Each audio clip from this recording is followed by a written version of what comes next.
good evening to all of you, and thank you for your opening statements. Can I go to you, Tamara, first? And just thank you for your statement. There's so much in what you said is true. I mean, children have a right to be educated in their local school with their siblings and with those from their community, and it shouldn't be about luck. That should be a given for all students. And can I commend you on your determination to go to college and not just to a day service. And so many are not offered an opportunity to go into further training or to go into further learning. And we have to reassess that. We can't just expect children to come out of school at 18 and go to a day service and then stay there for maybe 30 years or 40 years, and it's not fair. So you've said so much is true. And one of the biggest things you said there is that you were lucky. But it shouldn't be about luck at all. You're right there. It should be a given that every young person, every child has the opportunity to be educated in their local community with their siblings and people from their community. So yeah, thank you. You've given us a great insight there. And I suppose on that point, because so many parents, I think, and you touched on it there, but they don't have the trust in the education system to send their children into the local school. And it's probably twofold. One parent said to me recently that she felt her son regressed in a local autism class. And I said, why do you feel that was? And she said, because the teacher was not trained. So we have a huge gap in, like we're seeing special classes and autism classes being opened all over the country. But staff going into them are not trained, and they can actually be causing regression and doing detrimental damage. My own niece's daughter was attending a class, an autism class, and next thing she didn't want to go to school. And they were actually on the verge of thinking, we're going to have to go down the homeschooling route. And then she went back the following September into her 5th class, a different teacher, different child. So I think there has to be greater oversight and a better training for all our staff to ensure, all our teachers coming out, whether it's primary or secondary school, that they are capable of identifying and addressing the needs of all of their students in the classroom. But parents are choosing to send children to special settings, special schools, because they're not getting the supports in the local primary school or even the local secondary school. I know one of the things the NCSE are talking about is putting therapists into schools, and I'm just wondering what your opinion on that is, because again, our CDNTs are not functioning, so children are not getting the supports in the community that they should be, and then they're going into school and the teachers are not equipped and the SNAs are not equipped to deal with those needs. They need physio, they need occupational therapy, or they need speech and language or so forth. I know there's the SIM, is it the social inclusion model, seems to have worked very well. I'd love to see a proper appraisal of that, but it seems to have, and if what would your opinion be on that being rolled out to all our schools? Is that an option? Children are travelling sometimes up to an hour, 2 hours to get to an appropriate, a current appropriate school model, and that's having a devastating effect on them. That's not fair on those children. So again, I just wanted the cost of that, the cost on the child, on family life, but also the actual money cost of doing that. And have you looked at the costs of, say, just changing our system of education so that it is inclusive, that every child can go to their local school instead of to a special school setting, but the supports will have to be put into that school and structured around the child to ensure that the child is getting a full education. And then in relation to, suppose, very complex care where children maybe require nursing care, would you envisage that, again, that should be in mainstream school as well, that, you know, that the nursing care would be, that the state are in a position to put in the nursing care, and again, should that be included? Thank you. Yeah, no, thank you. So I suppose just a few observations in relation to teacher education. So we would see this along a continuum, starting with initial teacher education, induction, and then teacher professional learning. Now, in terms of initial teacher education, I think we're doing a lot right. as a country in that we expect all of our teachers to be educated to teach all children. In other jurisdictions, they have separate qualifications at initial teacher education level for special school teachers or special class teachers, special education teachers. We don't have that, and it's that part is positive. Also a positive in this regard is that the Teaching Council have a mandatory component in special education to be part of every teacher education programme, primary and post-primary. So to get accredited by the Teaching Council, each college or university has to show how they address inclusive education in their programme. That's a positive. Where we run into difficulty is around the teacher professional learning component, or the continual professional development area. We don't have the same expectations there. So in other words, different to a lot of other jurisdictions, we don't have a mandatory CPD in teacher education, and particularly in relation to inclusive education, special education. So it's voluntary. So teachers self-select and decide to do additional courses or whatever, and many do, and there's huge interest in those courses, and the ones that are funded by the department are heavily oversubscribed. So it's important to say that in terms of the interest that teachers have in this area, but at the same time, it's not compulsory.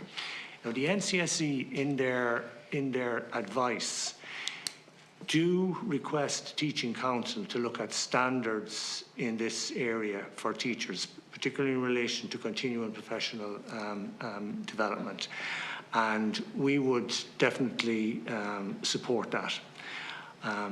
There's a framework of teacher professional learning called CUSON, and we're not convinced that that's sufficient enough to address the level of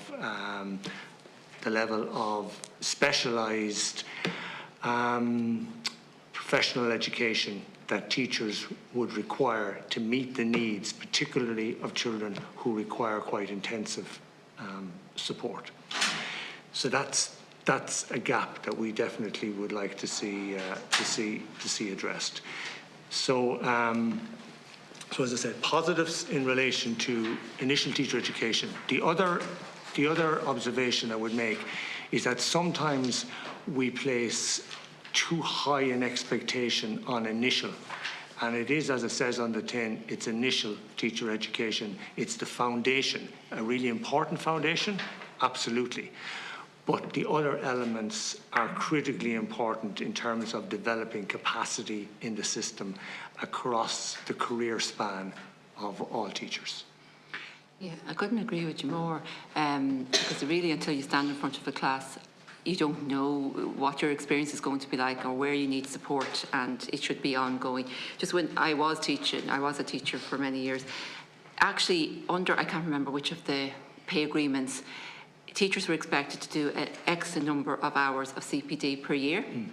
But the biggest issue was it wasn't over a few. You said you did it, or you said you didn't do it, or you said you did it, whether you did it or didn't do it. Yeah. And and like that, you could pick and choose what you did. Yeah. Whereas the special education would have been one that everybody should have been actually made to do as part of their continuous. I think also there's supposed to be a distinction between, say, shorter CPD courses and then accredited programs or qualifications in the area.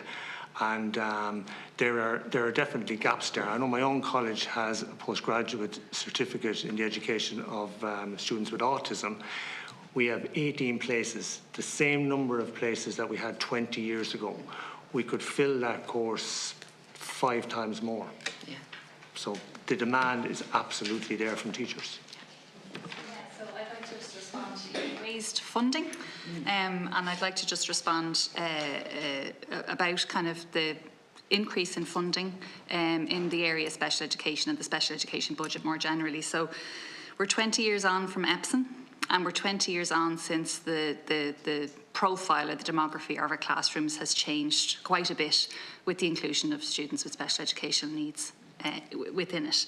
So in saying that, we did lag behind quite significantly, and I think it's worth pointing out that with a lag, you're going to get quite what looks like a dramatic increase after that lag. So I think that's just the first point I'd like to make. The second is around the increase in spending, and we are at over 20% of the education budget goes to special ed funding. And the majority, the bulk of that spending is on special education teachers. Now, it's important to point out that a special education teacher is one of our teaching staff. They have no specific special education qualification. They're just one of our teaching staff who are, through the initial teacher education model, fully equipped to teach a classroom of children and hopefully develop that over their school career, in that every teacher is a teacher of all children rather than just a special education teacher. I think it's important to point out the lack of evaluation of how budgets are spent at school level, but equally with special needs assistance, the programme of special needs assistance, an evaluation of that. So looking at the kind of quality of what's been delivered within the budget that's spent, rather than the quantity in many ways. We have no idea of, say, the impact of having a designated special education teacher on the outcomes of the students. We have never sat down and decided what the outcomes of the students are and what we intend them to be. What does progression look like for those students? What does post-school pathways look like for students with special educational needs? Importantly, post-school pathways for students in mainstream, in special classes and in special schools. So I think it's really important to understand, I think, when we are investing in these students, that we have goals and that we have quality education is at its core in terms of numeracy, literacy and all other aspects of our education, social and otherwise.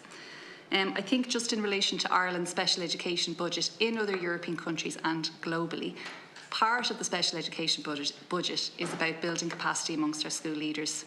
In every research study that we've undertaken over the past 20, 30 years, school leadership is key in creating an inclusive classroom environment and inclusive school environment.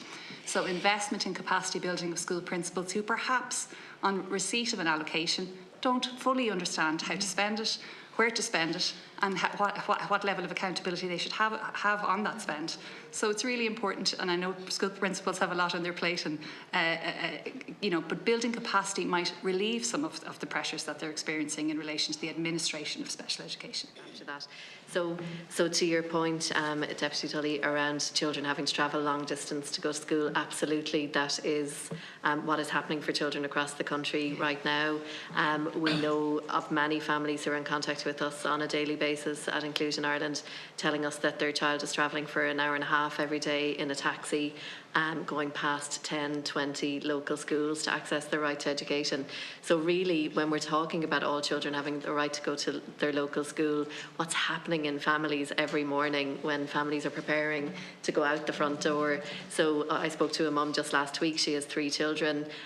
2 children don't happen to have a disability, and her 3rd child is disabled. And in the morning, they're making their lunches together and getting ready to go out the door. Her first 2 children get to turn right, walk down through the estate with their friends and go to the local school, and her 3rd child gets into a taxi and travels an hour and a half across the city. So what does that say to children, about where they belong in their communities, if we can't imagine a time when that child gets to go to school with their siblings? So I think when we talk about school inclusion, that's what we're talking about. We're talking about the right for all children to be educated together, go to their local school.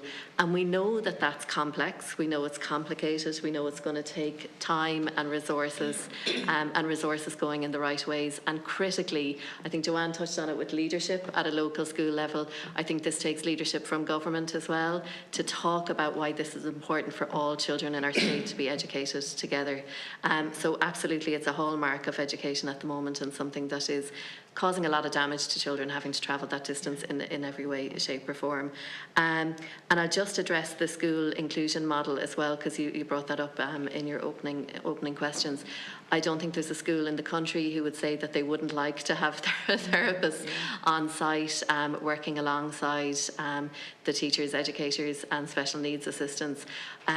We would love to see, you know, as an alliance, us moving on from the pilot model. I think we've piloted the school inclusion model to within an inch of its life. We understand the value that it brings. I think there's an evaluation process around that at the minute, and we'd love to see that going system-wide. And I suppose the value that that brings to schools, it's not, you know, the old school version of therapy was going into a school and taking a child out of their classroom to bring them off to a room to have speech and language therapy or occupational therapy. This is much more embedding inclusive practices within the school.